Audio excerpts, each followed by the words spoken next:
प्रिय दर्शकज्यू, यदि तपाईंलाई हाम्रो भिडियो मन पर्यो भने कृपया हाम्रो यो युट्युब च्यानललाई सब्स्क्राइब गर्न नबिर्सनुहोला। यो तपाईंको एउटा सानो समर्थनले हामीलाई अझ उत्कृष्ट सामग्री बनाउने हौसला मिल्नेछ। झाँक्रीबा फेरि के भयो काइली? एउटा कुरा राखौँ कि भनेर। भन न काइली, के कुरा? 2-4 दिन हजुरकै घरमा बसौँ कि भनेर। कामसाम पनि सघाइदिन्छु। बस्ने भए बस। मकै गोड्ने बेला भएको छ, यसो मकै सके पनि गोड्देऊ। अब एक डल्लो ढिँडो यतै खाऊ, यतै बाहिरतिर सुत न। हस्। नमस्कार साथीहरू, आज फेरि तपाईहरूलाई एकदमै चर्चित नेपाली टेलिसिरियल जुठेको नयाँ भाग 204 कुलम विस्फोटक रिभ्यू लिएर आएको छु। अनि साथसाथै 205 भागमा के हुनेछ त सबै जानकारी हजुरहरूलाई नै दिनेछु। यो भागमा के भयो त, कसको चालबाजी, कसको चलाखी, को चुप लागेर बसेको छ र को बोल्न थालेको छ। आजको एपिसोडमा आएकाहरूले दर्शकलाई बाँधेर राख्न सके कि सकेनन्, सबै कुरा विस्तारमा बुझौँ। तर सुरु गर्नु अघि लाइक, शेयर र सब्स्क्राइब गर्न नबिर्सनुहोला। अब लागौ भिडियो तर्फ। यो भिडियोमा जुठे 204 भागमा घटेका घटनाहरू देखाइएको छ।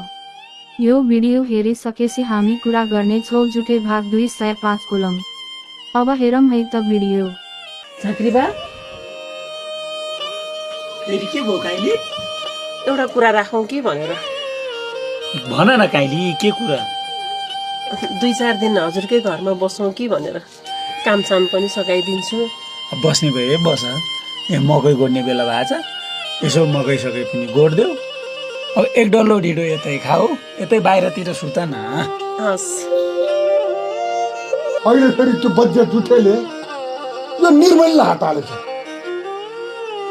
चित्त नबुझेको कुरा त योसँग बसेर गर्नुपर्छ नि, यसरी आइमाथि हात हाल्ने हो। अब यो निर्मल दिदीले पनि केही न केही गर्नु होला र त जुठेले पनि हात हाल्यो। ओ काइली बुढी, किन छोरासँग झगडा गरेर हिँड्यो? यस्ता बिष्टहरूको के जाति सुँग्दै हिँड्नेसँग किन बोल्नु पर्यो त? घरैमा नमरेर किन यहाँ मेरो पछि लाएर आएको त? निर्मल साहबलाई के